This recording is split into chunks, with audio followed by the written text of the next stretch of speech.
Desember merangkak pelan, membawa hawa dingin yang menusuk tulang, namun bagiku, dingin itu tak sebanding dengan api yang membakar rahimku. Kontraksi datang menyerang, meremas-remas perutku seolah ingin mencabut nyawaku dari akarnya. Keringat membanjiri dahi, membasahi rambut yang menempel lepek di pelipis. Nafas terengah, setiap hembusan terasa seperti perjuangan terakhir. Aku mencengkeram erat seperai rumah sakit, buku-buku jariku memutih, mencoba mencari pegangan di tengah badai rasa sakit yang menerjang. Detik-detik itu, aku hanya memiliki satu nama yang terngiang di benakku, Rio, suamiku.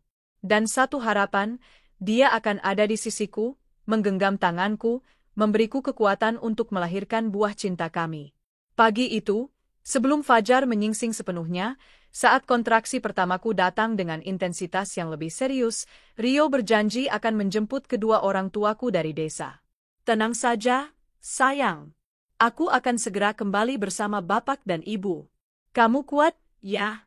Demi anak kita, katanya, mengecup keningku sekilas. Ada kilatan cemas di matanya, atau setidaknya aku berpikir begitu. Dia memelukku erat, mengelus perutku yang membuncit, dan berbisik janji-janji manis tentang masa depan kami bertiga. Aku percaya sepenuhnya. Bagaimana mungkin aku tidak? Dia adalah suamiku, ayah dari anak yang sedang kuperjuangkan ini. Dia adalah laki-laki yang berjanji akan selalu ada, dikala suka maupun duka, dikala sehat maupun sakit, dikala melahirkan bahkan di ujung kematian. Aku memejamkan mata, menggenggam harap, dan membiarkan diri diselimuti janji-janji kosong itu. Jam demi jam berlalu, dan rasa sakit semakin menjadi-jadi. Aku mencoba menghubungi Rio, namun ponselnya tidak aktif.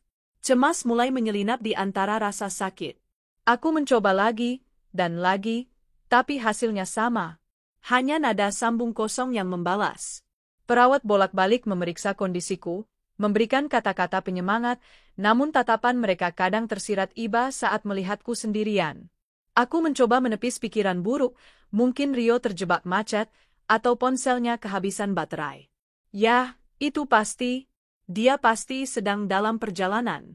Rasa khawatirku memuncak ketika akhirnya aku menghubungi orang tuaku sendiri. Dengan suara bergetar dan menahan sakit, aku bertanya apakah Rio sudah menjemput mereka. Jawaban ibu bagaikan sambaran petir di siang bolong. Belum, nak. Rio tidak datang. Kami malah sudah naik bus sendiri. Sebentar lagi sampai. Kot, kenapa kamu telepon? Suara ibu terdengar khawatir, dan aku tak mampu menahan isak tangis. Rio tidak menjemput mereka. Dia berbohong. Hancur. Itu kata yang paling tepat menggambarkan perasaanku saat itu. Rasa sakit fisik karena kontraksi yang terus menghantam terasa kalah telak dengan rasa sakit di hati. Pengkhianatan. Kata itu berdengung di telingaku, mengalahkan erangan rasa sakitku sendiri. Rio berbohong. Dia tidak menjemput orang tuaku. Lalu kemana dia? Pertanyaan itu menghantuiku, menggerogoti sisa-sisa kekuatanku. Tak lama setelah itu, di tengah rasa sakit yang tak terperi, ponselku bergetar. Sebuah pesan dari Mia, teman SMA-ku. Lia, kamu di mana? Aku melihat Rio bersama Clara. Mereka terlihat sangat mesra di sebuah gedung mewah. Ada banyak dekorasi pernikahan. Jangan-jangan? Mia tidak menyelesaikan kalimatnya, tapi aku tahu apa maksudnya. Clara, teman dekatku sendiri. Wanita yang selalu kupercaya, yang sering kuajak makan malam bersama, yang sering kusapa dengan tulus. Mereka menyiapkan pernikahan? Duniaku runtuh. Rasanya seluruh oksigen di ruangan itu lenyap. Pandanganku berkunang-kunang, dan untuk sesaat, aku merasa akan pingsan. Rio, suamiku, ayah dari anakku, sedang bersiap menikah dengan teman dekatku, di saat aku berjuang di antara hidup dan mati, bertaruh nyawa untuk melahirkan darah dagingnya. Rasa sakit fisikku semakin hebat, namun kali ini, rasa sakit itu bercampur aduk dengan kemarahan, kepedihan, dan pengkhianatan yang tak terlukiskan. Air mataku mengalir deras, bukan hanya karena rasa sakit melahirkan, tapi karena luka yang menganga lebar di hatiku. Aku berteriak, bukan lagi karena kontraksi, tapi karena jeritan jiwaku yang terkoyak. Seser. Aku tidak tahan lagi, teriakku, entah pada siapa. Perawat dan dokter segera mengerubungiku, memeriksa kondisiku dengan sigap. Aku mendengar suara-suara mereka, namun semuanya terdengar samar, seperti berada di bawah air. Pikiranku dipenuhi gambar-gambar Rio dan Clara, tertawa, bergandengan tangan, merayakan cinta mereka di sebuah pesta mewah, sementara aku sendirian di sini, merintih kesakitan, terhianati. Mungkin, ini adalah karmaku. Karmaku karena terlalu percaya, terlalu mencintai, dan terlalu naif. Aku ingat saat Rio mulai sukses dengan bisnisnya. Dulu, dia hanyalah seorang karyawan biasa di sebuah perusahaan kecil. Aku selalu mendukungnya, bahkan saat kami harus berhemat mati-matian, makan seadanya, dan tinggal di kontrakan sempit. Aku yang memotivasinya, memberikan ide-ide, bahkan membantu modal awal dengan tabungan warisanku. Aku percaya pada mimpinya, percaya pada kami. Dan kini, saat dia sudah mencapai puncak kesuksesan, saat uang melimpah ruah, dia lupa daratan. Dia merasa bebas melakukan apa saja, termasuk menyingkirkan aku, istri yang setia mendampinginya dari nol, demi wanita lain. Ingatanku melayang ke masa-masa pacaran mereka yang tersembunyi. Mia sering bercerita tentang Rio dan Clara yang sering terlihat bersama di restoran mewah, liburan ke tempat-tempat eksotis, dan berbelanja barang-barang branded. Aku selalu menepisnya, menganggap Mia hanya salah paham, atau mungkin Clara hanya membantu Rio dengan urusan pekerjaan. Bodohnya aku. Butanya aku. Saat aku hanya bisa mengidam mangga muda dan harus bed rest karena kehamilanku yang lemah, Rio bahkan tak sudi membelikannya, apalagi merawatku. Dia sibuk dengan Clara, menikmati hidup mewah, sementara aku di rumah berjuang sendiri dengan kehamilan yang berat. Ayo, Bu. Sedikit lagi. Suara dokter kembali menyentakku ke dunia nyata. Aku merasakan dorongan yang tak tertahankan, perih yang menusuk, namun kali ini, ada tekad baru yang membakar hatiku. Tekad untuk membalas. Untuk memberi mereka kado pernikahan yang tak akan pernah mereka lupakan. Aku harus bertahan. Aku harus melahirkan anak ini. Anak yang akan menjadi satu-satunya alasanku untuk terus berjuang. Proses persalinan terasa sangat lama, setiap menit bagaikan jam. Aku menggigit bibirku hingga berdarah, meremas tanganku sendiri, dan mengeluarkan seluruh tenaga yang kumiliki. Aku membayangkan wajah bayiku, membayangkan memeluknya, menciumnya, dan mengajaknya bercanda. Pikiranku tentang anakku menjadi satu-satunya penawar rasa sakit fisik dan batin yang begitu hebat. Dia adalah anakku, anak yang tidak pantas memiliki ayah pengecut dan ibu tiri pengkhianat. Akhirnya, setelah perjuangan yang terasa tak berujung, suara tangis bayi memecah keheningan ruangan. Rasa lega yang luar biasa membanjiri seluruh tubuhku. Aku melihatnya, malaikat kecilku, yang diletakkan di dadaku. Wajahnya mungil, matanya terpejam, dan bibirnya sedikit manyun. Air mataku kembali menetes, kali ini air mata kebahagiaan dan kesedihan yang bercampur aduk. Bahagia karena dia terlahir dengan selamat, sempurna. Sedih karena dia terlahir di tengah kehancuran rumah tanggaku, tanpa kehadiran ayahnya. Selamat, Bu. Bayinya perempuan. Cantik sekali, kata suster dengan senyum lembut. Aku memeluk putriku erat-erat, mencium puncak kepalanya yang berbau harum. Di pelukanku, dia adalah duniaku. Dia adalah satu-satunya alasan aku harus kuat. Namun, di balik kebahagiaan sesaat itu, api dendamku semakin berkobar. Aku bersumpah, demi anakku, aku akan membalas semua perbuatan Rio dan Clara. Mereka akan menerima balasan yang setimpal. Aku tidak akan membiarkan mereka menikmati kebahagiaan di atas penderitaanku. Aku akan memberi mereka pelajaran yang tidak akan pernah mereka lupakan. Aku akan memberi mereka kado pernikahan yang pahit, yang akan menghancurkan segalanya yang telah mereka bangun. Aku menatap wajah polos bayiku, dan sebuah ide brilian mulai terbentuk di benakku. Aku tahu persis apa yang harus kulakukan. Rio terlalu bangga dengan perusahaannya yang kini sukses. Baik, aku akan menghancurkan perusahaan itu. Aku akan membalas dendam dengan cara yang paling menyakitkan bagi mereka. Dengan cara yang elegan, namun mematikan. Aku akan membuat mereka jatuh terpuruk, merasakan pahitnya kehilangan segalanya, seperti yang kurasakan saat ini. Aku membisikkan janji itu pada putri kecilku yang terlelap dalam pelukanku. Tenang saja, Nak. Ibu akan membalas dendam untuk kita. Untuk semua rasa sakit yang telah mereka timbulkan. Mereka akan tahu siapa sebenarnya aku. Berikut gambaran dirimu dan bayimu di rumah sakit setelah persalinan. Aku keluar dari rumah sakit 3 hari kemudian, dijemput oleh ayah dan ibu. Tidak ada mobil mewah Rio, tidak ada sambutan hangat seorang suami. Hanya ada mobil pick-up sewaan yang biasa ayah pakai untuk mengangkut hasil kebun, dan pelukan erat ibu yang basah oleh air mata. Bayiku, yang kuberi nama, Aura Bening Pelita. Sebuah nama yang melambangkan kejernihan hatinya yang akan menjadi pelita dalam kegelapan hidupku, tertidur pulas di dekapanku, tak menyadari badai yang baru saja menghantam ibunya. Ayah dan ibu tidak banyak bicara di perjalanan. Mereka tahu. Kabar pernikahan Rio dan Clara sudah menyebar seperti api di antara teman-teman dan kerabat. Rasa malu dan marah tergambar jelas di wajah tua mereka, namun yang paling dominan adalah kekhawatiran yang mendalam padaku dan cucu mereka. Kita pulang ke rumahmu dulu, Lia, mengambil barang-barangmu. Kamu dan Aura akan tinggal bersama kami di desa, kata ayah pelan, matanya lurus menatap jalanan yang padat. Aku menggeleng lemah. Tidak, ya. Aku akan tetap di rumah itu. Rumah itu, rumahku. Ibu menatapku cemas.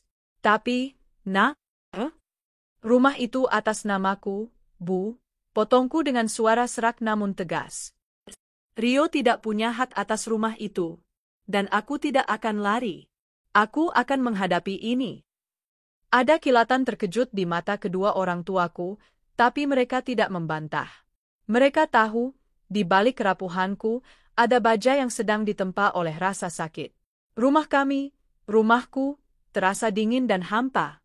Foto pernikahan kami yang terpajang besar di ruang tamu terasa seperti sebuah lelucon pahit. Dengan sisa tenaga, sambil menggendong Aura, aku menurunkan foto itu, membantingnya ke lantai hingga kacanya pecah berkeping-keping, sama seperti hatiku. Ibu tersentak kaget, namun aku merasa sedikit lega.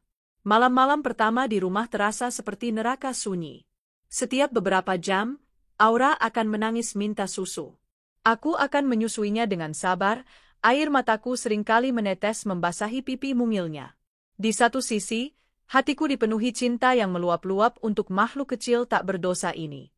Di sisi lain, setiap tetes ASI yang keluar terasa seperti racun kebencian yang mengalir dalam darahku, mengingatkanku pada ayah biologisnya yang tak sudi melihatnya. Di antara waktu menyusui, mengganti popok, dan menimang Aura agar tertidur, pikiranku bekerja lebih keras dari sebelumnya. Aku tidak tidur. Aku merencanakan.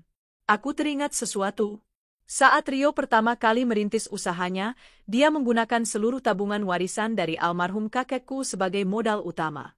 Aku begitu buta oleh cinta, sehingga aku menyerahkan semuanya. Namun, ada satu hal yang kulakukan dengan benar atas desakan ayahku yang seorang pensiunan pegawai kantor pertanahan. Jangan campur semua aset atas nama cinta, Nak, pesan ayahku dulu. Cinta bisa buta, tapi hukum tidak. Atas sarannya, aku membuat perjanjian di atas kertas. Uang warisanku itu bukanlah pemberian, melainkan investasi yang memberiku kepemilikan saham mayoritas, 60%, di perusahaan yang baru dirintis Rio. Rio, yang saat itu masih lugu dan terdesak butuh modal, menyetujuinya tanpa banyak berpikir. Dia mungkin sudah lupa, atau menganggap kertas itu tidak ada artinya lagi setelah dia sukses. Dan rumah yang kami tempati. Itu adalah rumah yang kubeli lunas dengan sisa uang warisanku, jauh sebelum Rio sukses. Sertifikatnya jelas-jelas atas namaku, Liana Putri. Inilah senjataku. Hari kelima setelah melahirkan, dengan tubuh yang masih nyeri dan jahitan yang belum kering, aku menghubungi Bang Tama, sahabat kakakku yang berprofesi sebagai pengacara. Aku menceritakan segalanya, tanpa ada yang ditutupi. Suaraku bergetar, namun penuh tekad. Gila, bajingan itu si Rio, maki Bang Tama di seberang telepon. Tenang, Lia. Kamu kuat. Dan posisimu sangat kuat secara hukum. Apa rencanamu? Aku mau semuanya, Bang. Aku mau perusahaan itu hancur di hari pernikahannya. Aku mau dia kehilangan segalanya, sama seperti aku kehilangan segalanya. Desisku, mata menatap Aura yang tertidur di boks bayi di sebelahku. Perusahaan itu 60% milikmu, Lia. Kamu adalah pemegang saham mayoritas. Kamu bisa melakukan RUPS luar biasa kapan saja. Kamu bisa membekukan aset, menjualnya, atau bahkan melikuidasinya, jelas Bang Tama. Senyum getir tersungging di bibirku. Aku tidak mau menjualnya. Aku mau membuatnya bangkrut. Aku mau dia merasakan bagaimana rasanya membangun sesuatu dari nol, lalu kehilangan semuanya dalam sekejap. Kita bisa lakukan itu. Kita bisa tarik semua modalmu. Mengingat 60% modal adalah milikmu, perusahaan itu akan langsung kolaps. Kita bisa ajukan pilot, kata Bang Tama, suaranya kini serius. Kapan pernikahan mereka? Aku belum tahu. Tapi aku akan cari tahu, jawabku. Ternyata tidak sulit. Clara, si pelakor itu, dengan bangganya memamerkan persiapan pernikahannya di media sosial. Undangan digital mereka tersebar di grup-grup alumni. The Wedding of Rio A. Clara, digelar di Grand Ballroom Hotel Bintang 5 paling mewah di kota. 3 hari lagi. Jantungku berdebar kencang. Waktunya sangat sempit, tapi harus bisa. 3 hari lagi, Bang, laporanku pada Bang Tama. Oke, Lia. Kita kebut. Siapkan semua dokumen kepemilikan sahammu. Aku akan siapkan surat gugatan cerai, surat penarikan aset, dan surat perintah pengosongan rumah. Kita juga akan bekukan semua rekening perusahaan atas nama rapat umum pemegang saham luar biasa. Kamu adalah direktur utamanya secara de jure. Dia hanya direktur operasional yang kamu tunjuk. Selama 3 hari itu, aku seperti robot. Aku merawat Aura dengan saksama, memastikan kebutuhannya terpenuhi. Ibu membantuku dengan setia, memasak makanan bergizi agar ASIku lancar, meski matanya tak pernah lepas dari raut wajahku yang mengeras. Di sela-sela itu, aku menandatangani tumpukan dokumen legal. Aku menghubungi beberapa karyawan kunci di perusahaan, orang-orang lama, yang tahu bagaimana aku dan Rio merintis usaha ini, orang-orang yang juga tidak suka dengan cara Rio mengelola perusahaan dan hubungannya dengan Clara yang sudah lama tercium. Aku menemukan sekutu. Kepala bagian keuangan, Pak Darmawan, adalah orang yang jujur. Dia muak melihat bagaimana Rio menggunakan uang perusahaan untuk membiayai gaya hidup mewah Clara. Saya siap bantu, Bu Lia. Semua bukti pengeluaran pribadi Pak Rio untuk Ibu Clara sudah saya amankan. Dia menggelapkan uang perusahaan. Uang ibu, kata Pak Darmawan tegas. Sempurna. Rencanaku semakin matang. Tepat di hari H pernikahan mereka, pagi-pagi sekali, aku sudah siap. Aku memandikan Aura, memakaikannya baju terusan kecil yang cantik berwarna putih gading. Aku sendiri memakai gaun hitam yang elegan namun sopan. Wajahku yang pucat kupoles dengan riasan tipis, cukup untuk menutupi lingkaran hitam di mataku, namun tidak cukup untuk menyembunyikan duka yang berganti menjadi amarah yang dingin. Aku menyiapkan surat gugatan cerai, salinan sertifikat rumah, dan salinan akta perusahaan yang menunjukkan kepemilikanku. Semuanya tersimpan rapi dalam sebuah amplop coklat besar. Ibu menatapku dengan cemas. Lia, apa kamu yakin? Ini akan jadi tontonan. Aku menggendong Aura, mencium keningnya. Aku yakin, Bu. Ini bukan lagi soal tontonan. Ini soal keadilan. Ini soal harga diri. Dan ini soal masa depan Aura. Mereka harus membayarnya hari ini. Aku melangkah keluar rumah. Di luar, Bang Tama sudah menunggu di mobilnya. Di mobil lain, Pak Darmawan dan beberapa karyawan loyal yang siap mengumumkan kebangkrutan itu di depan para tamu. Pesta mereka akan segera dimulai. Dan aku akan menjadi bintang tamu utamanya. Grand Ballroom Hotel Bintang 5 itu disulap menjadi taman surga duniawi. Ribuan mawar putih dan babies bereat menjuntai dari langit-langit kristal yang berkilauan. Para tamu, yang terdiri dari elit sosialita dan rekan bisnis Rio, berlalu lalang dengan gaun malam dan setelan jas termahal, aroma parfum mewah menguar di udara. Di atas pelaminan yang megah, berhiaskan ukiran perak dan bertabur permata imitasi, duduklah sepasang raja dan ratu sehari, Rio dan Clara. Rio tampak gagah luar biasa dalam setelan jas custom made berwarna putih gading, senyumnya merekah bangga, memancarkan aura kesuksesan. Di sampingnya, Clara, sahabat yang menusukku dari belakang, terlihat memukau dalam gaun pengantin berekor panjang yang bertabur ribuan kristal. Tawa mereka terdengar renyah, gelas sampanye terangkat tinggi, merayakan kemenangan mereka di atas penderitaanku. Mereka tidak tahu, badai sedang menunggu di pintu masuk. Aku berdiri di lobi, menggendong Aura yang tertidur lelap, tidak terganggu oleh kemewahan palsu di sekitarnya.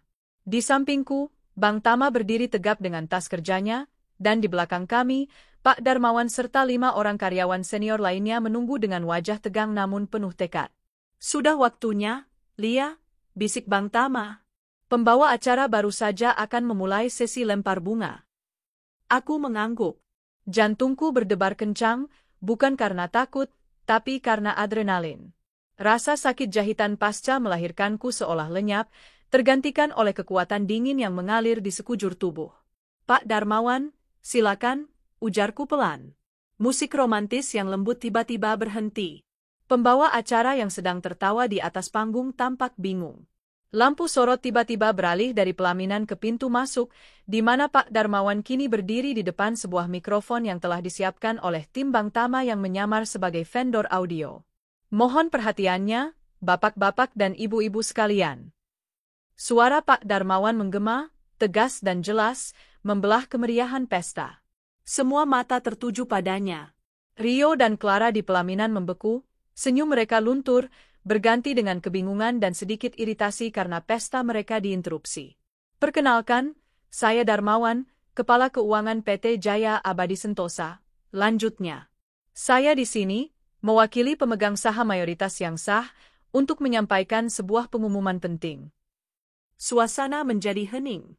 Berdasarkan rapat umum pemegang saham luar biasa yang telah dilaksanakan pagi tadi, dan berdasarkan bukti-bukti kuat adanya penyelewengan dana perusahaan, penggelapan aset, dan fraud yang dilakukan oleh Direktur Operasional, Saudara Rio Pratama. Wajah Rio langsung pucat pasi. Dia mulai beranjak dari kursinya. Maka, suara Pak Darmawan semakin lantang. Terhitung sejak detik ini, PT Jaya Abadi Sentosa dinyatakan bangkrut dan dilikuidasi. Seluruh aset perusahaan, termasuk semua rekening bank, telah dibekukan oleh pihak berwajib. Pesta itu meledak. Para tamu, yang sebagian besar adalah investor dan rekan bisnis, langsung berdiri. Teriakan kaget, umpatan, dan kepanikan terdengar bersahutan. Apa maksudnya bangkrut? Uang saya. Rio penipu. Rio berteriak dari atas panggung. Bohong. Ini bohong. Siapa kamu berani merusak acaraku? Keamanan. Keamanan. Tapi sebelum keamanan sempat bergerak, lampu sorot kedua menyorot ke arahku. Dan aku melangkah masuk. Perlahan, dengan langkah yang mantap meski tubuhku masih dalam pemulihan, aku berjalan di atas karpet merah yang seharusnya menjadi saksi kebahagiaan mereka. Aku menggendong Aura bening pelita. Semua keributan terhenti seketika. Para tamu memandangku, lalu ke Rio, lalu ke Clara. Mereka mulai berbisik-bisik, mencoba mengenali siapa aku. Aku tidak berhenti. Aku terus berjalan, melewati para tamu yang terbelalak, dan naik ke atas panggung. Bang Tama mengikutiku dari belakang. Clara menatapku dengan mata terbelalak ngeri, wajahnya yang cantik kini terlihat seperti topeng yang retak. Rio menatapku seolah melihat hantu, rahangnya mengeras karena marah dan kaget. Siapa kamu? Beraninya kamu? Bentak Rio. Aku mengambil alih mikrofon dari pembawa acara yang gemetaran. Aku menatap lurus ke mata Rio, lalu beralih ke Clara. Selamat berbahagia, Rio. Suamiku. Satu kata itu, suamiku, menjatuhkan bom kedua. Para tamu terkesiap. Dan selamat, Clara. Sahabat baikku. Aku mengalihkan pandanganku ke seluruh tamu. Perkenalkan, nama saya Liana Putri. Saya adalah istri sah dari Rio Pratama, kataku, suaraku stabil dan dingin. Dan ini, aku menunjuk Pak Darmawan, adalah perwakilan saya. Saya adalah pemegang saham mayoritas 60% dari PT Jaya Abadi Sentosa. Perusahaan yang modal awalnya adalah seluruh uang warisan kakek saya. Wajah Rio berubah dari pucat menjadi merah padam. Dia tahu dia sudah kalah. 10 hari yang lalu, lanjutku, suaraku mulai bergetar menahan emosi. Saat kontraksi hebat menyerangku, saat aku akan melahirkan anaknya, suamiku ini pamit. Katanya, dia mau menjemput orang tuaku di desa. Aku menatap mata Rio, mencari sisa nuraninya, namun tak kutemukan apa-apa selain kebencian. Dia tidak pernah datang menjemput orang tuaku. Dia mematikan ponselnya. Dia meninggalkanku berjuang sendirian antara hidup dan mati di rumah sakit. Karena apa? Aku mengalihkan pandanganku pada Clara, yang kini gemetar hebat dan mulai menangis. Karena dia terlalu sibuk mempersiapkan pernikahan mewah ini. Dengan sahabatku sendiri. Mereka menikah hari ini, tanpa izinku, tanpa surat cerai dariku. Aku mengangkat aura sedikit, memperlihatkannya pada semua orang. Dan ini adalah kado pertama dariku. Ini aura Bening Pelita, putri kandung Rio Pratama. Anak yang ayahnya tinggalkan di hari kelahirannya demi menikahi seorang pelakor. Hujatan dan makian mulai terdengar dari arah tamu. Tidak tahu malu. Pria bejat. Perusak rumah tangga. Clara histeris. Itu tidak benar. Dia bilang dia sudah menceraikanmu. Menceraikanku. Aku tertawa getir. Aku merogoh amplop coklat besar yang dibawa Bang Tama dan membantingnya ke meja di depan mereka. Ini, kado, keduaku, Rio. Ini surat gugatan cerai resmi dariku. Dan ini, aku mengangkat selembar kertas tebal, adalah sertifikat rumah yang kalian tinggali. Rumah itu dibeli lunas dengan uangku, jauh sebelum kamu sukses. Rumah itu atas namaku. Aku menatap mereka berdua, yang kini berdiri kaku seperti patung di tengah kehancuran pesta mereka. Aku berikan kalian waktu 24 jam untuk angkat kaki dari rumahku. Setelah itu, aku meletakkan mikrofon. Aku tidak perlu berkata apa-apa lagi. Wajah para tamu, kemarahan mereka, dan kehinaan yang kini terpancar jelas di wajah Rio dan Clara, sudah cukup. Ayo, Bang. Bu, Pak Darmawan. Kita pergi, kataku pelan. Aku berbalik badan. Saat aku melangkah menuruni panggung, aku bisa merasakan ratusan pasang mata mengikutiku. Tapi untuk pertama kalinya dalam berbulan-bulan, aku merasa ringan. Beban di dadaku terangkat. Rasa sakit hati, kecewa, dan hancur yang selama ini membelengguku, lenyap sudah. Aku berjalan keluar dari ballroom itu dengan kepala tegak, memeluk erat putriku. Di belakangku, aku mendengar suara pecahan kaca, teriakan histeris Clara, dan makian Rio yang tenggelam oleh hujatan para tamu. Pesta mereka telah hancur. Dan hidup baruku, bersama Aura, baru saja dimulai. Aku sudah ikhlas, aku siap untuk hidup hanya dengan anakku.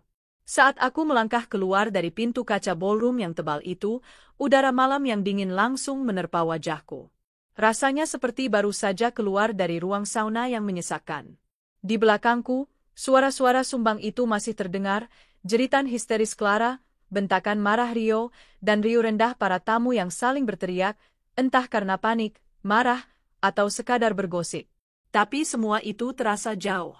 Seperti suara televisi di ruangan lain. Ayah dan ibu sudah menunggu di mobil. Wajah mereka tegang, tapi begitu melihatku dan Aura selamat, ibu langsung memelukku erat. Sudah selesai, nak? Tanya ayah pelan, tangannya mengusap puncak kepalaku. Aku mengangguk, memeluk Aura lebih erat. Sudah, ya. Semuanya sudah selesai. Dalam perjalanan pulang, aku tidak menoleh ke belakang.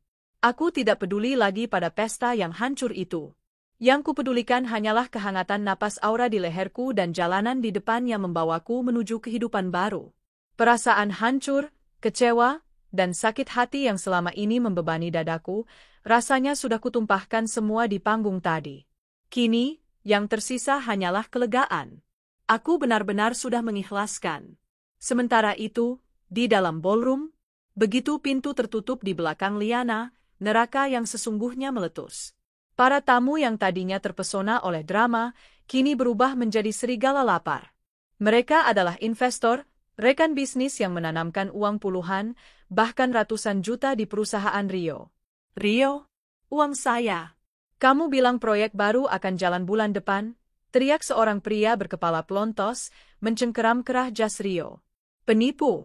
Kamu gelapkan uang kami, sahut yang lain. Clara. Jadi kamu pelakornya?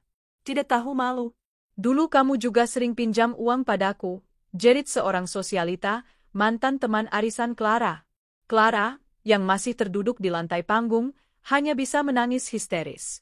Gaun pengantinnya yang seharga ratusan juta kini kotor dan ternoda. Riasan mahalnya luntur oleh air mata. Rio, lakukan sesuatu. Mereka menghinaku.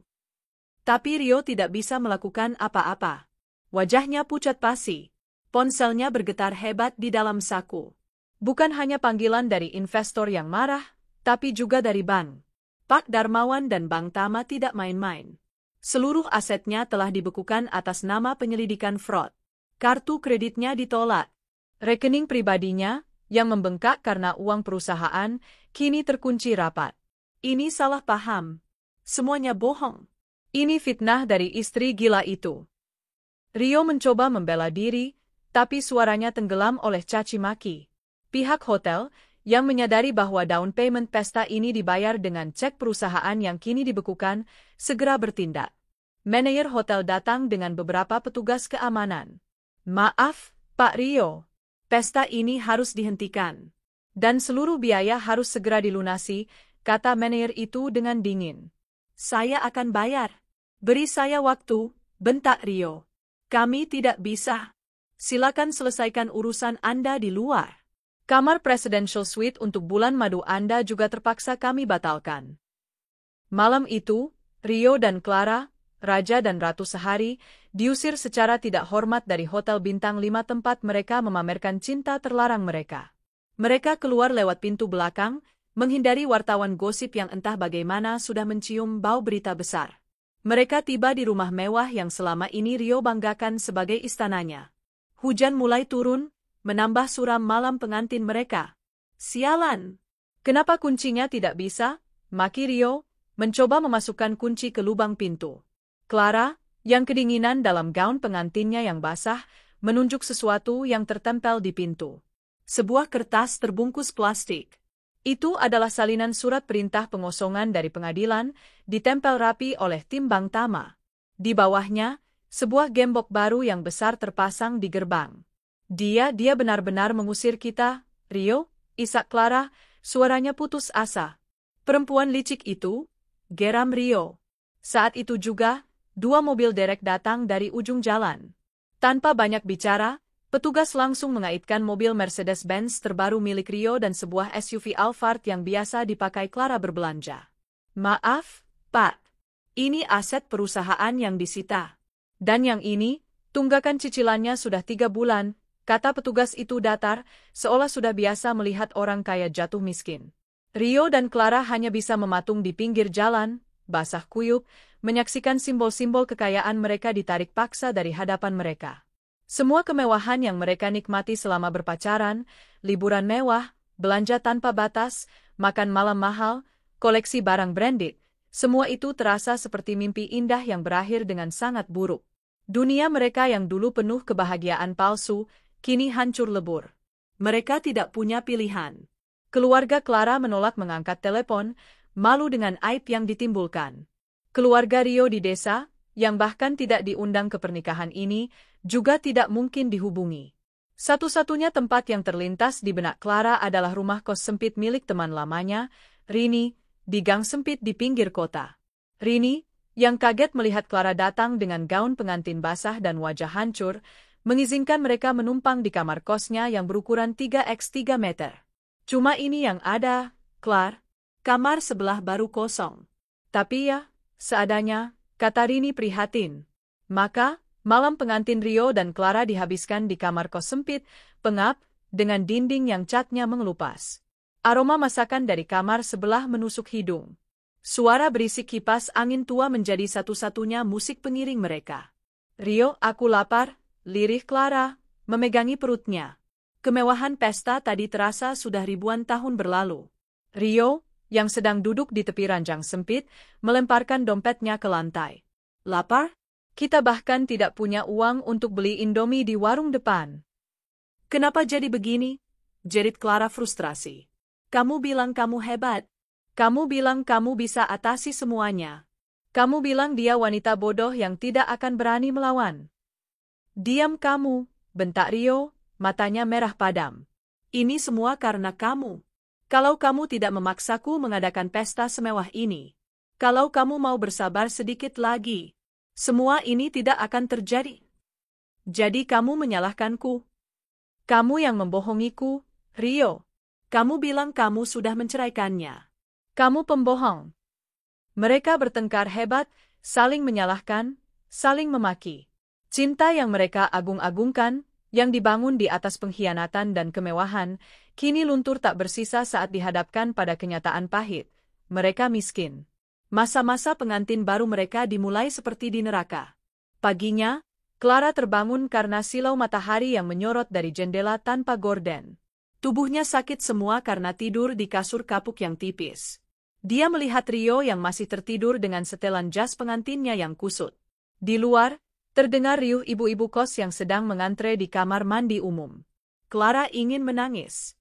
Dulu, setiap pagi dia akan memesan kroasang dan kopi mahal dari layanan kamar hotel mewah saat liburan bersama Rio. Sekarang, jangankan kroasang, untuk air minum saja mereka harus menumpang pada Rini. Berbeda sekali denganku. Di pagi yang sama, aku terbangun oleh suara lembut Aura yang menggeliat di boks bayinya. Sinar matahari pagi masuk dengan hangat melalui jendela kamarku. Ibu sudah menyiapkan sarapan bubur Manado hangat untukku. Rumahku terasa damai. Aku menyusui Aura sambil melihat keluar jendela. Ponselku bergetar. Sebuah pesan dari Bank Tama. Semua aset bergerak, mobil, apartemen sewaan, sudah diamankan. Mereka semalam diusir dari hotel. Selamat menikmati hidup baru, Lia. Kamu pantas bahagia. Aku tersenyum tipis. Aku tidak merasakan kemenangan yang meledak-ledak. Aku hanya merasa damai. Di seberang kota, Rio akhirnya terbangun dengan kepala pusing. Perutnya keroncongan. Rio, aku tidak tahan lagi di sini. Panas, bau. Ayo kita pergi, rengek Clara. Rio menatapnya dengan pandangan kosong. Pergi kemana, Clara? Kita tidak punya apa-apa lagi. Tidak ada uang. Tidak ada rumah. Tidak ada mobil. Yang kita punya hanya utang yang menumpuk. Mereka kini benar-benar merasakan betapa beratnya hari-hari tanpa uang. Dan ini, baru permulaan dari hukuman mereka. Bulan-bulan pertama berlalu dalam kabut kelelahan yang manis. Hari-hariku kini memiliki ritme yang baru, ritme yang didikte oleh tangisan lapar Aura, waktu tidurnya yang singkat, dan aroma bedak bayi yang menenangkan. Rumah mewah yang tadinya terasa dingin dan hampa, kini penuh dengan tumpukan popok, mainan kerincingan, dan jemuran baju-baju mungil. Ayah dan ibu tinggal bersamaku selama 2 bulan penuh, membantuku melewati masa nifas dan beradaptasi dengan peranku sebagai seorang ibu. Kehadiran mereka adalah jangkar yang menahan kewarasanku. Ibu dengan sabar mengajariku cara memandikan Aura, sementara ayah diam-diam memperbaiki keran yang bocor atau sekadar duduk di teras, memastikan tidak ada orang-orang dari masa lalu Rio yang datang mengganggu. Sisa-sisa dari perusahaan Rio sedang diurus oleh Bank Tama dan tim likuidator. Prosesnya panjang dan rumit. Aku tidak mengharapkan apa-apa lagi dari sana, selain keadilan hukum untuk para karyawan yang dirugikan dan investor yang ditipu. Fokusku bukan lagi pada harta gonogini, fokusku adalah bagaimana mengisi piring kami esok hari. Meskipun rumah ini milikku, tagihan listrik, air, dan kebutuhan pokok tetap harus berjalan. Uang tabungan pribadiku, yang kusimpan rapat-rapat tanpa sepengetahuan Rio, mulai menipis. Aku menatap Aura yang tertidur pulas di pelukanku. Wajahnya begitu damai, begitu polos. Dia pantas mendapatkan yang terbaik, dan aku bersumpah akan memberikannya. Di suatu sore yang tenang, saat sedang melipat baju-baju Aura, aku menghela napas. Baju-baju bayi yang kubeli terasa biasa saja, bahannya pun ada yang sedikit kasar. Ingatanku melayang ke masa remaja, saat aku hobi mendesain dan menjahit bajuku sendiri. Itu adalah mimpiku yang terkubur, mimpi memiliki sebuah butik. Kenapa, nak? Tanya ibu, yang sedang mengupas mangga di meja makan. Baju-baju Aura ini biasa saja, Bu. Padahal Liana ingin dia pakai yang cantik dan bahannya adem, keluhku. Ibu tersenyum. Tanganmu kan terampil. Dulu saja kamu bisa membuatkan ibu kebaya yang lebih bagus dari penjahit di pasar. Kenapa tidak kamu buatkan sendiri untuk Aura? Kata-kata ibu seperti menyalakan bohlam di kepalaku. Aku masih menyimpan mesin jahit lama peninggalan almarhumah nenek yang masih berfungsi dengan baik. Malam itu, setelah Aura tertidur, aku turun ke gudang. Aku menemukan gulungan-gulungan kain katun Jepang sisa-sisa hobiku dulu. Tangan-tanganku yang beberapa minggu terakhir hanya terbiasa menggendong bayi, kini kembali menari di atas kain. Aku menggambar pola, memotong, dan menjahit. Aku membuatkan Aura sebuah dress mungil berwarna kuning pastel dengan aksen renda yang lembut. Besoknya, saat kupakaikan baju itu padanya, ibu sampai tertegun. Ya ampun, nak. Cantik sekali. Seperti boneka hidup. Aku memotret Aura dan mengunggahnya di akun Instagram pribadiku yang sudah lama tak terurus. Aku hanya menulis, baju pertama buatan ibu untuk si cantik Aura. Di luar dugaan, responsnya luar biasa. Teman-teman lama, bahkan beberapa kenalan yang dulu hanya sekadar tahu, membanjiri kolom komentar. Lucu banget, Li. Jual di mana? Mau dong buat anakku. Bahannya apa? Lia. Kamu buka order? Jantungku berdebar. Ini dia. Ini jalannya. Aku tidak menunggu lama. Aku mengumpulkan sisa-sisa keberanian dan modal terakhirku. Aku memutuskan untuk menjual semua perhiasan pemberian Rio, cincin kawin, kalung berlian, dan gelang-gelang yang dulu kubanggakan. Rasanya seperti melepaskan belenggu terakhir. Uang hasil penjualan itu kuputar.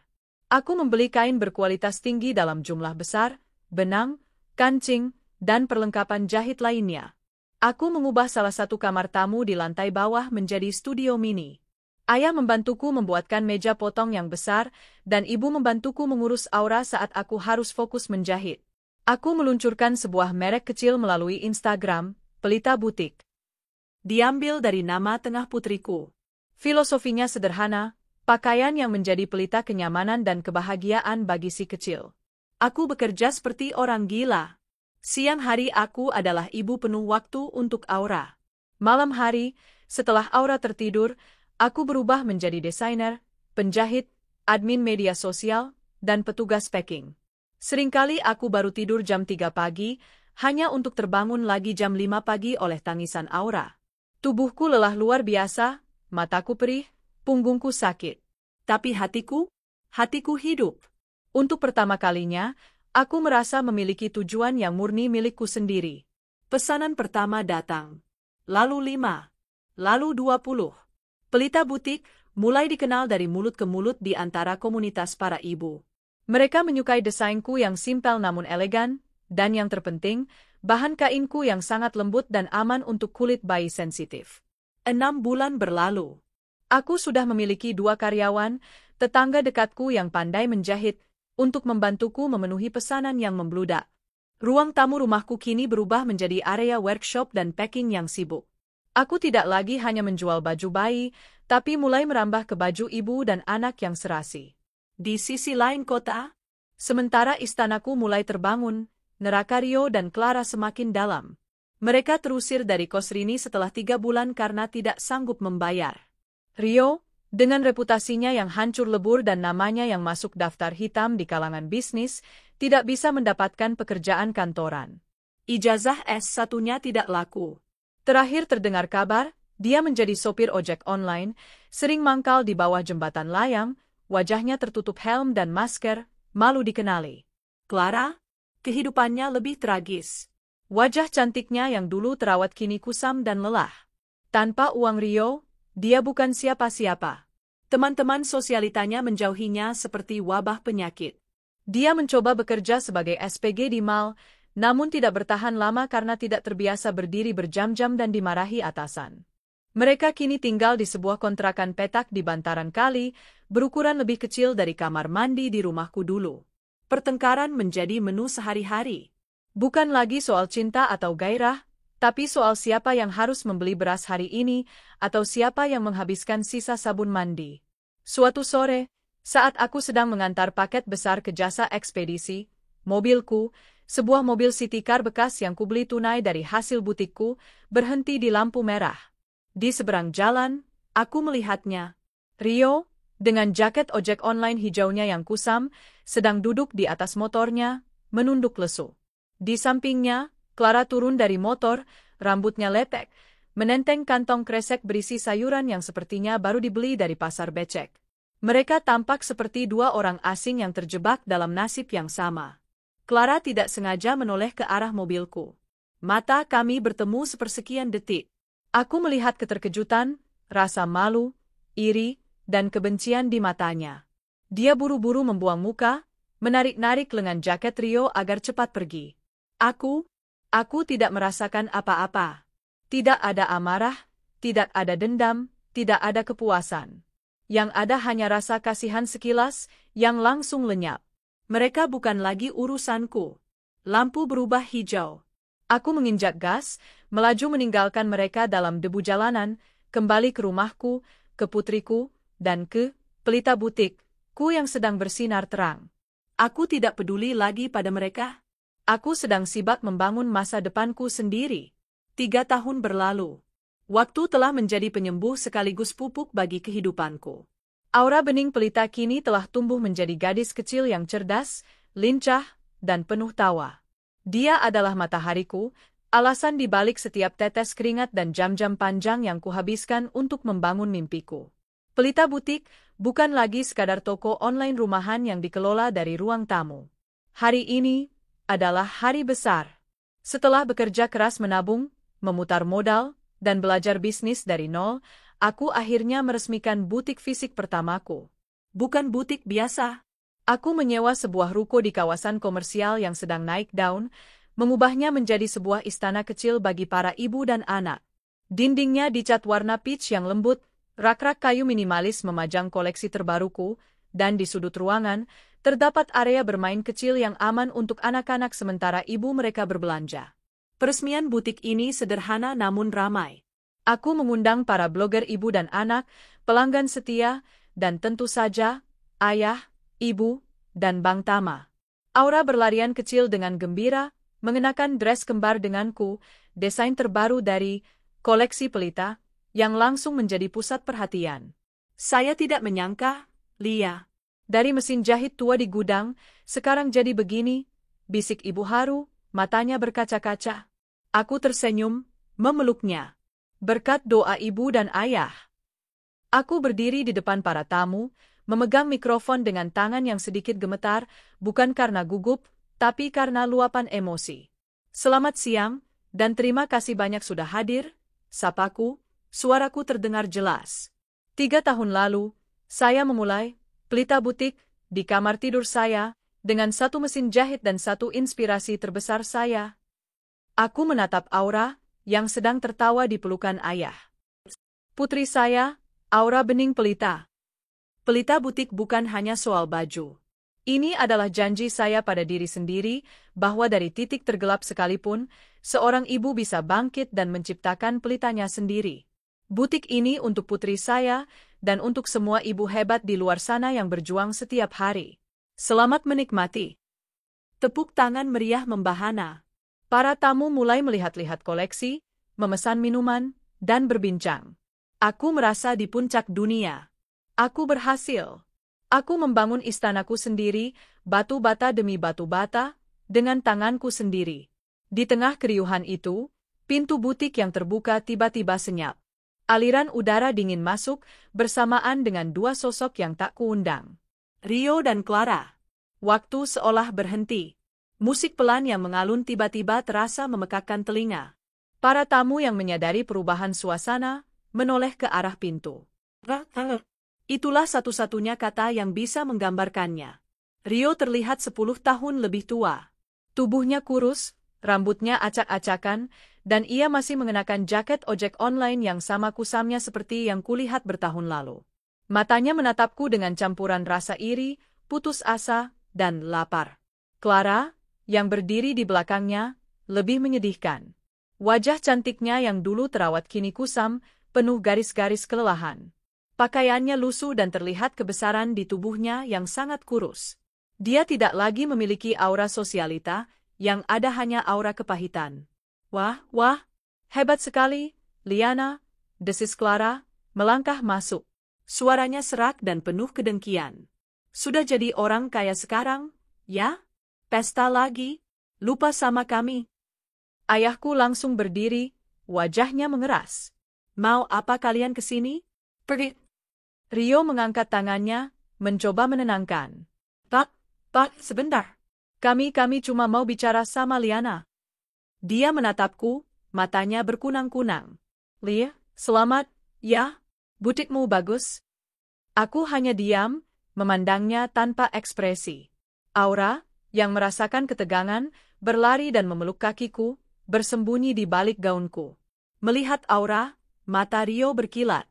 Dia melangkah maju, tapi Bang Tama segera menghalanginya. Lia, itu Aura, kan? Katanya, suaranya bergetar.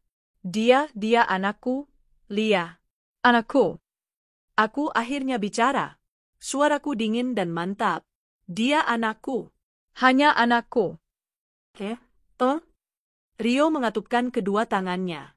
Ini adalah pemandangan yang tak pernah kubayangkan. Pria sombong yang dulu meninggalkanku, kini memohon di depanku.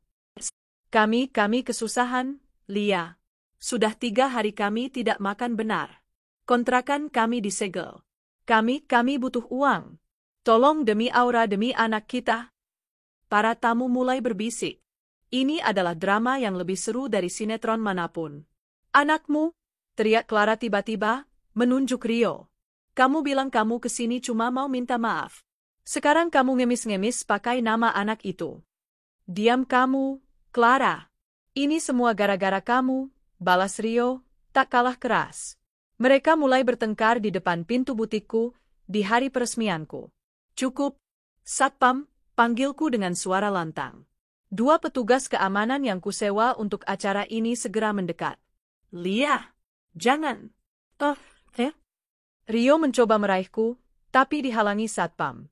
Aku minta maaf, Lia. Aku menyesal. Aku tahu aku salah, tapi tolong bantu kami sekali ini saja. Aku ayah Aura. Aku berjongkok, memeluk Aura erat, lalu menatap lurus ke mata Rio. Ayah, tanyaku pelan, namun menusuk. Di mana kamu saat dia demam tinggi sampai kejang 3 tahun lalu? Di mana kamu saat dia belajar merangkat? Di mana kamu saat dia mengucapkan kata, Ibu, untuk pertama kalinya? Kamu tidak ada, Rio. Aku berdiri. Kamu bicara soal tega padaku. Kamu lupa apa yang kamu lakukan di hari aku melahirkannya? Kamu lupa kamu sedang bersanding di pelaminan dengan dia, aku menunjuk Clara, sementara aku mempertaruhkan nyawaku. Wajah Rio pucat. Dia tidak bisa menjawab.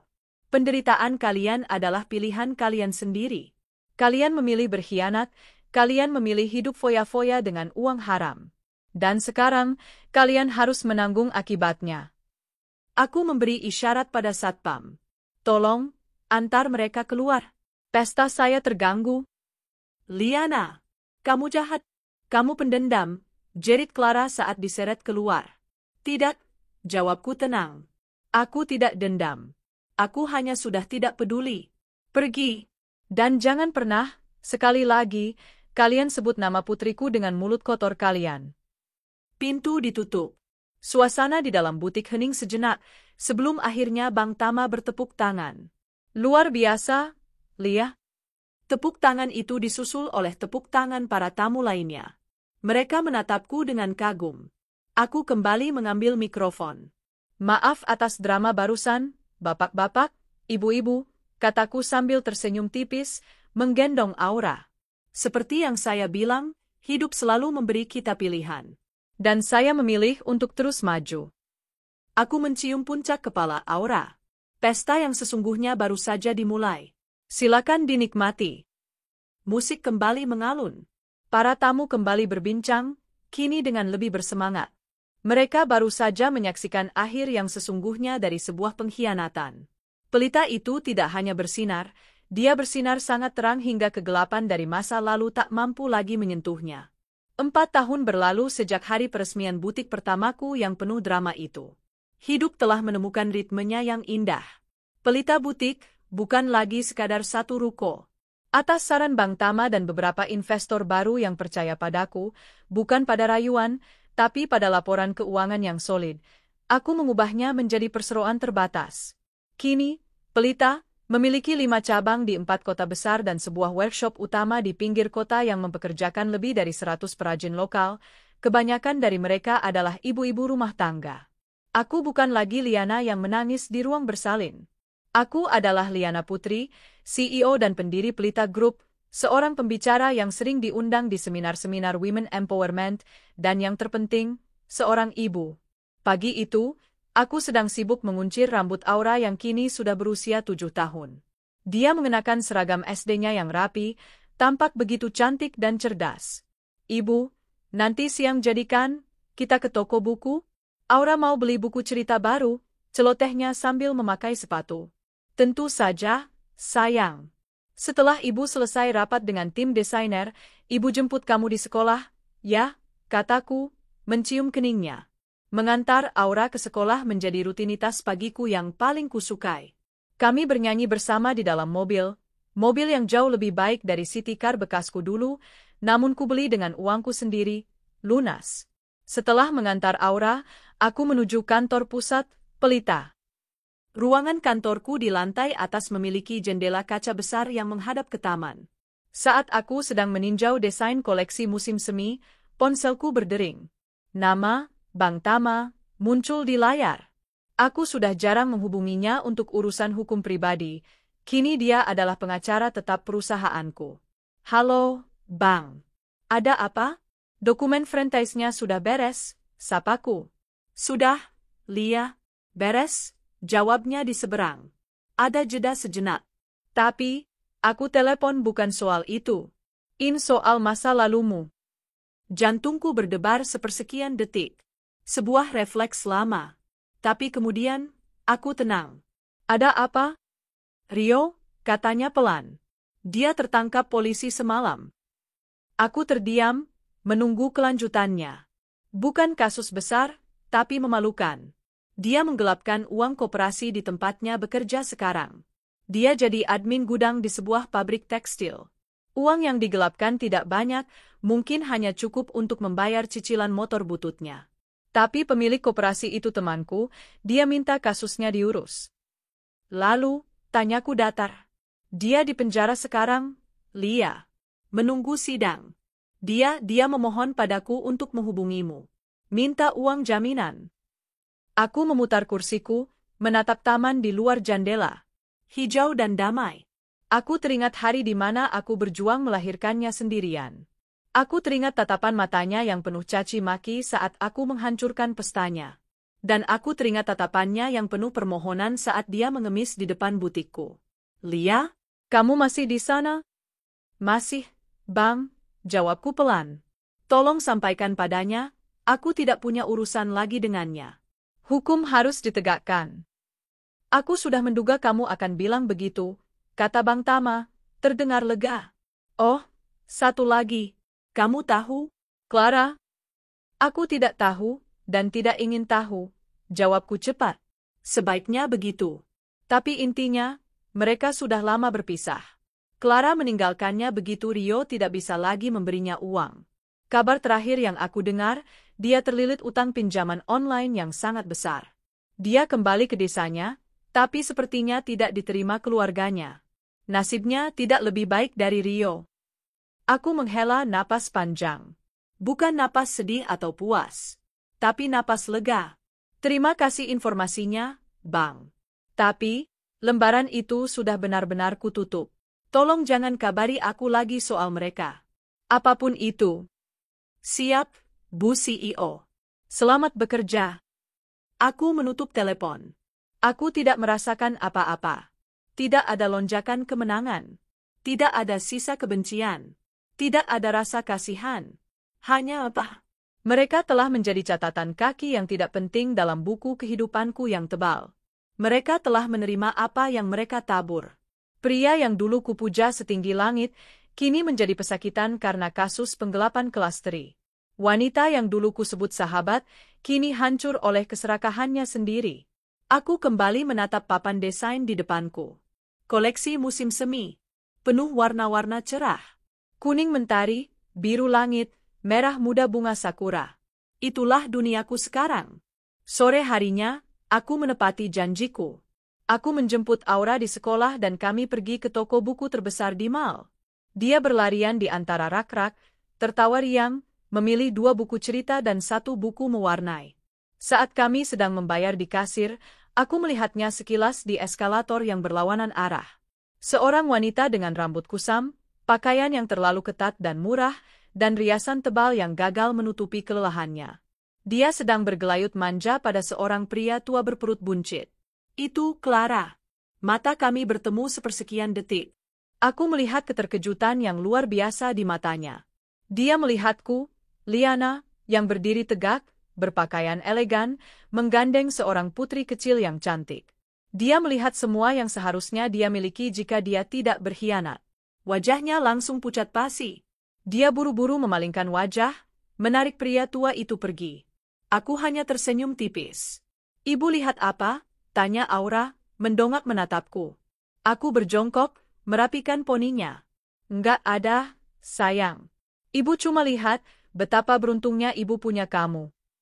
Aku menggandeng tangannya erat. Kami berjalan keluar dari toko buku, melewati gemerlap etalase mal, menuju mobil kami. Malam itu, setelah Aura tertidur lelap sambil memeluk boneka beruangnya, aku berdiri di balkon kamarku. Rumah ini kubangun sendiri, dari hasil keringatku. Dari atas sini, aku bisa melihat kelip-kelip lampu kota. Aku teringat diriku yang dulu, yang mengidam mangga muda sampai tak bisa berdiri, sendirian. Aku teringat diriku yang berjuang di meja persalinan, sendirian. Kini, aku tidak sendirian lagi. Aku memiliki Aura. Aku memiliki pelita butik. Aku memiliki diriku sendiri, utuh.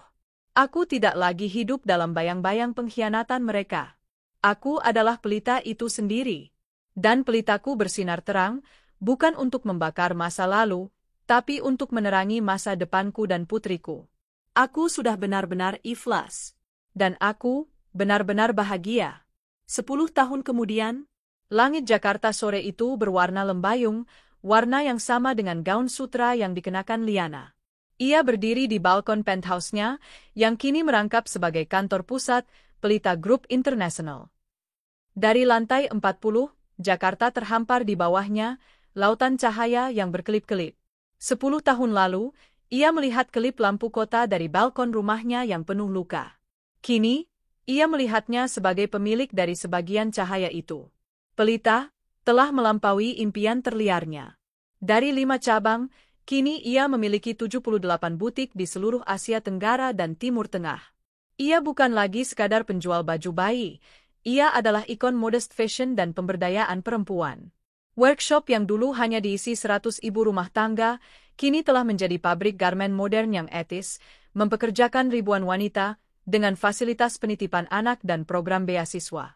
Liana telah membangun ekosistemnya sendiri. Ibu. Panggilan itu menyentaknya dari lamunan. Aura bening pelita, kini seorang gadis remaja berusia 17 tahun yang cantik dan cemerlang, berlari memeluknya dari belakang. Aura adalah salinan Liana, namun dengan mata yang lebih tajam dan tawa yang lebih lepas. Katanya rapatnya penting banget, Kot sudah selesai? Goda Aura. Rapat paling penting hari ini adalah merayakan ulang tahunmu yang ke-17, sayang, kata Liana, berbalik dan memeluk putrinya. Bagaimana harimu di sekolah? Biasa saja, tapi nilai uji coba saatku keluar, kata Aura santai, sambil mengambil segelas jus dari meja di dekatnya. Oh ya? Bagaimana? Tanya Liana, pura-pura tegang. Cuma cukup untuk masuk Harvard, sih, Aura tertawa kecil. Liana memekik, memeluk putrinya erat. Aura, itu luar biasa. Ibu bangga sekali padamu. Aku belajar dari yang terbaik, bisik Aura. Jadi, pestanya sudah siap? Semua siap. Kakek dan nenek sudah dalam perjalanan. Dan, Om Bima juga? Pipi Aura sedikit merona. Om Bima jadi datang? Bukannya dia masih di Singapura? Dia ambil penerbangan paling pagi. Katanya, dia tidak mungkin melewatkan hari besar putri kesayangannya. Bima. Nama itu adalah melodi baru dalam hidup Liana. Bima adalah seorang arsitek duda yang ia temui 4 tahun lalu di sebuah pameran seni. Dia pria yang tenang, sabar, dan matang.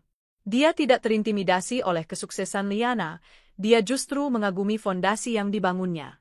Butuh waktu 2 tahun bagi Bima untuk meyakinkan Liana agar mau membuka hatinya. Bima tidak pernah mencoba menggantikan posisi ayah bagi Aura, tapi ia hadir sebagai sahabat, mentor, dan sosok pria dewasa yang stabil. Bagi Liana, Bima adalah bukti bahwa Tuhan tidak hanya mengambil, tapi juga memberi kembali dengan cara yang tak terduga. Pesta malam itu digelar di taman rooftop mereka. Bukan pesta mewah yang hingar-bingar seperti pernikahan Rio dulu. Ini adalah pesta yang hangat. Hanya ada ayah dan ibu Liana yang menua dengan bahagia, Bang Tama dan keluarganya, Bima yang kebapakan, dan teman-teman dekat Aura dari sekolah internasionalnya.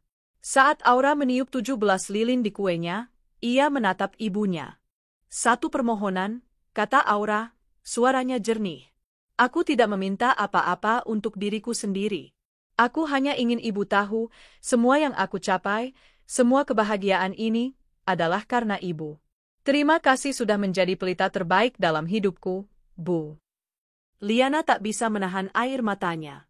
Ia telah memenangkan segalanya. Surat dari masa lalu. 2 minggu setelah pesta itu, saat Liana sedang meninjau laporan kuartalan, sekretarisnya masuk dengan wajah ragu. "Maaf, Bu Liana. Ada surat dari Lembaga Pemasyarakatan Cipinang." Jantung Liana berhenti berdetak sejenak. Nama itu, penjara itu. Ia mengambil amplop coklat kusam itu dengan tangan gemetar. Tulisannya kasar dan familiar. Itu tulisan tangan Rio. Ia membukanya. Selembar kertas lecek, ditulis dengan pulpen yang sepertinya hampir habis tintanya. "Liana, aku tidak tahu apakah kamu akan membaca ini. Aku harap kamu mau. Aku akan bebas minggu depan. Bukan bebas karena selesai hukuman. Bebas karena kesehatan. Dokter bilang, liverku sudah hancur. Gagal hati stadium akhir. Mereka bilang, waktuku tidak lama lagi. Aku kena sirosis, akibat minum terlalu banyak selama jadi sopir dan kuli. Lia, aku tahu aku tidak punya hak. Aku tahu aku adalah iblis dalam hidupmu. Tidak sehari pun di penjara ini aku tidak menyesali apa yang kulakukan padamu. Aku sudah membayar semuanya, Lia. 10 tahun terakhir ini adalah neraka. Setelah kamu menghancurkan pernikahanku, aku dan Clara hidup di jalanan. Dia menyalahkanku, aku menyalahkannya. Kami menjadi musuh. Dia pergi meninggalkanku demi pria tua lain, dan aku tidak pernah melihatnya lagi. Aku mencoba bangkit, tapi namaku sudah hancur. Aku jadi kuli, jadi sopir, jadi tukang tipu kecil-kecilan. Aku masuk penjara karena menggelapkan uang koperasi, lalu keluar. Masuk lagi karena menipu. Keluar lagi. Dan sekarang, aku di sini sekarat. Lia, aku tidak minta uangmu. Aku tidak minta pengampunanmu. Aku hanya punya satu permintaan terakhir. Hanya satu. Izinkan aku melihat Aura. Sekali saja. Dari jauh juga tidak apa-apa. Aku hanya ingin melihat wajah putriku sebelum aku mati. Aku ingin tahu bahwa ada satu hal baik yang pernah kulakukan dalam hidup ini, yaitu menjadi bagian dari terciptanya dia. Tolong, Lia. Demi kemanusiaan. Rio. Liana meremas surat itu. Seluruh kekuatannya seolah terkuras. Kemarahan yang ia kira sudah lama padam, tiba-tiba berdenyut lagi. Tapi di baliknya, ada rasa hampa. Malam itu, ia duduk di kamar Aura. Ia menceritakan semuanya.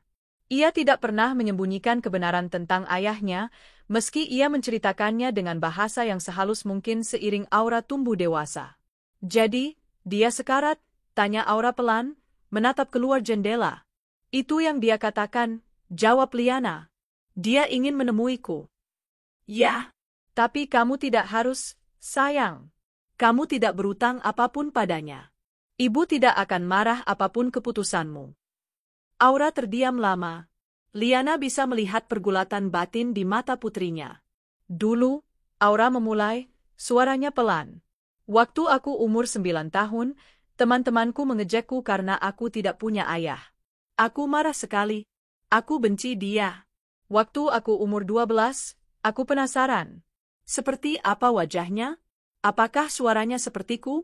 Waktu aku umur 15, aku melihat foto-foto lama ibu, dan aku sadar, aku tidak butuh dia. Aku punya ibu, kakek, nenek, dan sekarang Om Bima. Aku sudah utuh. Aura menoleh menatap Liana, matanya jernih dan dewasa. Aku tidak ingin menemuinya, Bu. Kamu yakin? Yakin. Jika aku menemuinya, aku melakukannya bukan untukku, tapi untuknya. Dan dia tidak pantas mendapatkan kedamaian itu. Kedamaianku jauh lebih penting. Dia boleh menjadi ayah biologisku, tapi dia bukan ayahku. Dia hanya orang asing yang menyakiti ibuku. Liana memeluk putrinya erat. Ibu sangat bangga denganmu. Liana tidak membalas surat Rio. 1 bulan kemudian, Bang Tama mengabarinya bahwa Rio Pratama telah meninggal sendirian di sebuah bangsal rumah sakit penjara. Tidak ada yang mengurus jenazahnya. Pihak penjara akhirnya menghubunginya sebagai kontak darurat terakhir yang terdaftar di KTP lamanya. Liana, melalui Bang Tama, mengirimkan sejumlah uang, bukan atas nama Liana, tapi atas nama hamba Allah. Cukup untuk biaya pemakaman yang layak. Bukan karena pengampunan, tapi karena ia tidak ingin arwah penasaran itu mengganggu kedamaian hidupnya dan Aura. Baginya, Rio sudah mati sejak hari ia meninggalkannya di rumah sakit untuk menikahi wanita lain. Ini hanyalah formalitas. cermin yang retak. Suatu musim dingin, 2 tahun setelah kematian Rio, Liana dan Bima sedang berada di Milan untuk pekan mode. Pelita diundang untuk memamerkan koleksinya di panggung internasional, sebuah pencapaian luar biasa. Setelah acara yang sukses, Liana dan Bima berjalan-jalan santai di Piazza del Duomo yang ramai. Salju tipis mulai turun. Saat sedang menikmati espresso di sebuah kafe, mata Liana menangkap pemandangan yang ganjil. Di seberang alun-alun, seorang wanita berpakaian lusuh, dengan mantel bulu palsu yang kotor dan rambut yang dicat pirang namun akarnya sudah hitam panjang, sedang berteriak-teriak pada seorang pria. Bahasa Italianya campur aduk dengan umpatan dalam bahasa Inggris dan Indonesia. Dia tampak mabuk, atau mungkin sakau. Polisi datang. Wanita itu meracau, menangis, lalu tertawa. Dia menunjuk-nunjuk pria itu, menuduhnya mencuri dompetnya. Liana membeku. Bima, yang menyadari perubahan raut wajah istrinya, mereka telah menikah secara sederhana setahun lalu, mengikuti arah pandangannya. Sayang, ada apa? Liana tidak bisa berkata-kata. Dia kenal wanita itu. Meski wajahnya telah dirusak oleh waktu, narkoba, dan kehidupan yang keras, pipi tirus, mata cekung, kulit penuh noda, dia tidak akan pernah lupa mata itu. Itu Clara. Clara, yang dulu begitu cantik, begitu dipuja, kini tidak lebih dari gelandangan di negeri orang. Dia pasti mengikuti pria-pria hidung belang, berpindah dari satu negara ke negara lain, sampai akhirnya terdampar di sini, sendirian dan hancur. Saat polisi memborgolnya dan membawanya pergi, mata Clara yang liar itu sempat menyapu ke arah kafe. Sepersekian detik, pandangan mereka bertemu. Liana melihat keterkejutan, kebencian, rasa malu, dan iri dengki yang begitu pekat, bahkan dari jarak puluhan meter. Clara melihat Liana, duduk hangat di kafe mewah, mengenakan mantel cashmere yang elegan, di samping seorang pria tampan yang memandangnya dengan cinta. Clara berteriak, sebuah makian kotor. Tapi suaranya ditelan oleh keramaian alun-alun dan sirene mobil polisi. Liana menghela napas panjang, lalu memalingkan wajahnya. Kamu kenal dia? Tanya Bima pelan. Liana menggeleng. Tidak, aku tidak kenal dia. Dia meraih tangan Bima, merasakan kehangatan cincin pernikahan mereka. Ayo, Mas, kita pulang. Udaranya mulai dingin. Mereka bangkit dan berjalan pergi, meninggalkan bayangan masa lalu itu untuk ditelan oleh malam musim dingin di Eropa, ribuan mil jauhnya dari rumah mereka. Pelita abadi. Aura bening pelita, B.A., MBA lulus dengan predikat summa cum laude. Liana dan Bima bertepuk tangan paling keras di antara hadirin di aula wisuda Harvard. Aura, dalam balutan toga dan senyumnya yang cemerlang, melambai ke arah mereka. Setelah acara, di bawah pohon-pohon rindang Harvard Yard, Aura memeluk ibunya. Jadi, Bu CEO, kapan aku bisa mulai mengambil alih perusahaan? Goda Aura, memamerkan ijazah mbaknya. Liana tertawa. Sabar, Nona. Kamu harus mulai dari bawah. Mungkin jadi asisten manajer bagian gudang dulu. Ibu. Mereka tertawa bersama. Hidup terasa sempurna. Malam itu, di apartemen Aura di Boston, Liana menatap putrinya yang sedang berkemas untuk pulang ke Indonesia. Kamu tahu, Aura, kata Liana pelan.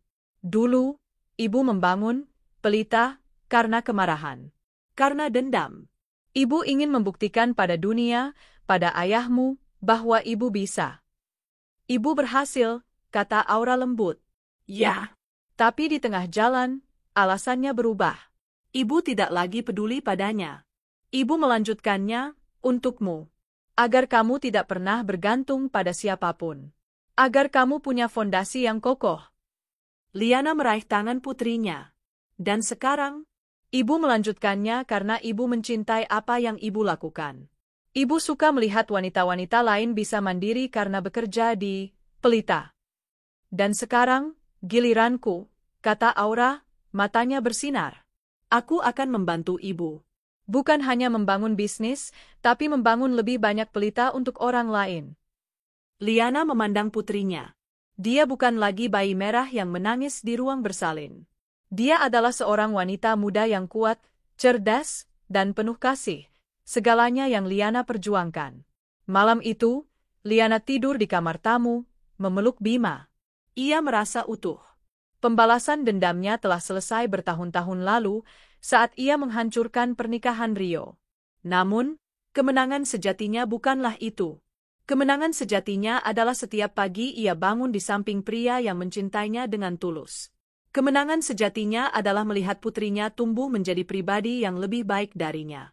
Kemenangan sejatinya adalah saat ia bercermin dan tidak lagi melihat wanita yang tersakiti, melainkan seorang Liana Putri, seorang ibu, seorang CEO, seorang istri, dan seorang pelita yang cahayanya tak akan pernah bisa dipadamkan oleh badai manapun. 5 tahun setelah wisuda Aura. Aura Bening Pelita, di usianya yang ke-29, tidak hanya menjadi bayang-bayang ibunya. Ia adalah kekuatan baru. Ia duduk di kepala meja konferensi di kantor pusat, Pelita Group, memimpin rapat dewan direksi, termasuk Liana, yang kini lebih banyak mengambil peran sebagai chairwoman dan mentor. Aura, dengan laptop terbuka dan tatapan setajam elang, baru saja menyelesaikan presentasi yang brilian. Di layar di belakangnya, bukan tertera grafis keuntungan atau strategi pemasaran baru.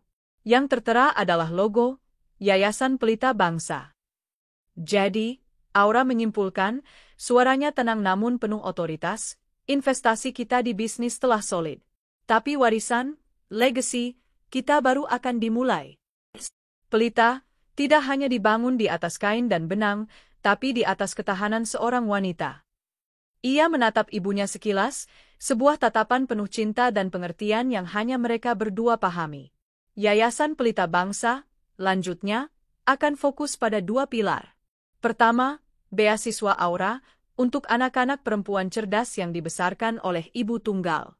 Kedua, modal Pelita, program pendanaan mikro dan pelatihan bisnis untuk perempuan penyintas kekerasan dalam rumah tangga, KDRT, yang ingin memulai usaha mereka sendiri.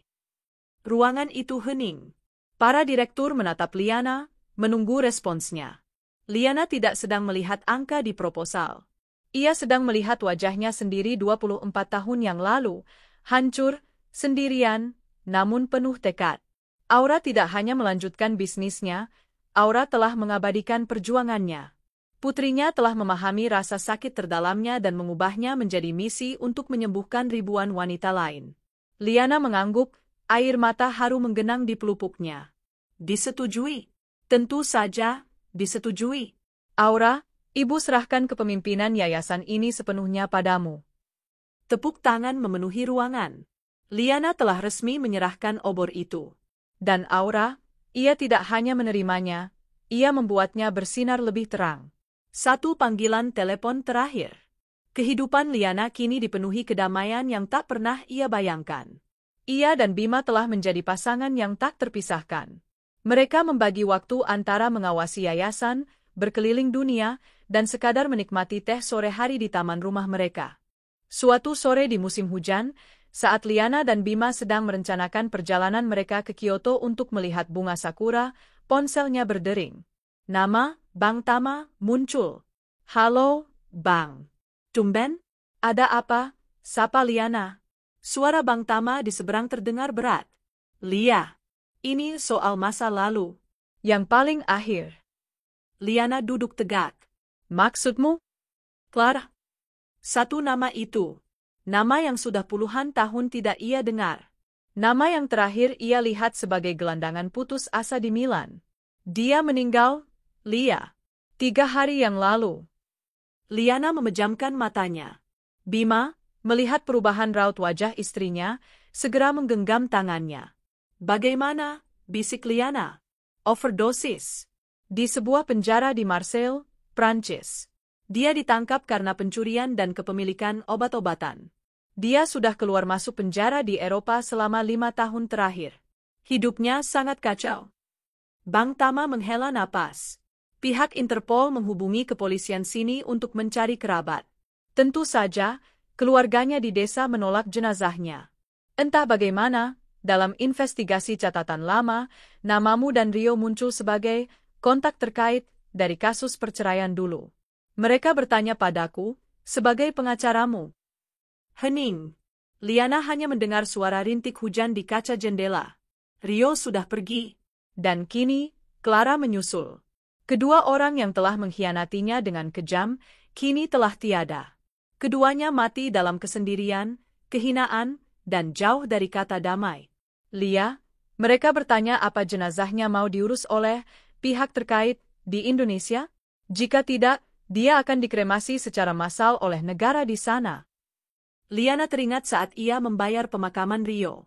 Itu adalah tindak belas kasihan terakhirnya untuk ayah biologis putrinya. Tapi Clara, biarkan saja, Bang, kata Liana, suaranya mantap, tanpa getar. Dia bukan urusanku. Dia tidak pernah menjadi urusanku. Dia adalah pilihan hidupnya sendiri. Baik, Lia. Aku akan sampaikan. Tunggu, Bang, potong Liana. Ya? Terima kasih. Untuk segalanya. Selama puluhan tahun ini. Sekarang, aku rasa buku itu sudah benar-benar tertutup. Sama-sama, Lia. Selamat menikmati hidupmu. Kamu pantas mendapatkannya. Liana menutup telepon. Ia menoleh pada Bima, suaminya. Sudah selesai, katanya, nada suaranya bukan sedih, bukan lega. Hanya, semua hantunya sudah pergi. Bima menarik Liana ke dalam pelukannya. Mereka sudah lama pergi, sayang. Yang ada di sini hanyalah kamu. Dan aku. Dan kita. Cahaya yang beregenerasi. 2 tahun kemudian. Taman di rumah Liana dan Bima dipenuhi tawa. Aura, yang kini secara resmi menjabat sebagai CEO Pelita Group, datang bersama suaminya. Rian, seorang pria baik hati yang berprofesi sebagai software engineer dan sangat memuja Aura. Ayah dan ibu Liana, kini sudah sepuh namun sehat, duduk di kursi teras sambil tersenyum. Ibu, kakek, nenek, Om Bima, panggil Aura ceria. Ia dan Rian membawa sebuah kotak kecil yang dihias pita. Oleh-oleh dari mana lagi ini? Goda Liana. Bukan oleh-oleh, kata Rian, tersenyum lebar sambil merangkul Aura. Ini hadiah. Liana membuka kotak itu. Di dalamnya, di atas bantalan kapas, tergeletak sebuah benda kecil. Sepasang sepatu bayi rajutan tangan berukuran sangat mungil.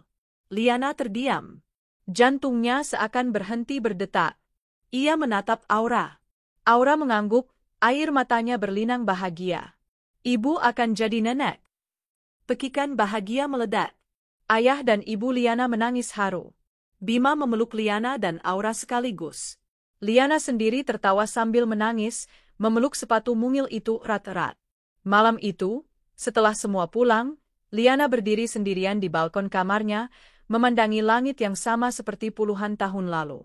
Ia memegang sepatu rajut cucunya. Ia teringat rasa sakit kontraksi di rumah sakit, sendirian. Ia teringat dinginnya pengkhianatan. Ia teringat bagaimana ia mengidam mangga muda dan diabaikan. Ia teringat sumpahnya untuk membalas dendam sambil menggendong bayi merahnya yang rapuh. Dendam itu telah selesai. Pembalasannya telah tuntas. Para pelakunya telah menerima karma mereka. Tapi kemenangan yang sesungguhnya bukanlah itu. Bukan perusahaan yang bangkrut. Bukan pesta yang hancur. Bukan rumah yang disita. Kemenangan yang sesungguhnya adalah ini. Kemenangan adalah aura yang tumbuh menjadi wanita luar biasa yang akan memiliki anak dalam cinta dan keamanan. Kemenangan adalah Bima, yang tidur dengan tenang di kamar, mencintainya tanpa syarat. Kemenangan adalah warisan yang ia bangun, yang kini membantu wanita-wanita lain. Rio dan Clara memilih pesta sesaat dan kehilangan segalanya. Liana memilih berjuang melewati rasa sakit demi satu kehidupan baru. Dan sebagai imbalannya, ia mendapatkan seluruh dunia. Ia menatap sepatu bayi itu. Dulu, ia berjuang melahirkan putrinya di tengah badai. Kini, ia akan menyambut cucunya di tengah kedamaian abadi. Pelita itu tidak hanya bersinar. Pelita itu telah beregenerasi. Dan cahayanya akan terus menyala, dari generasi ke generasi, abadi.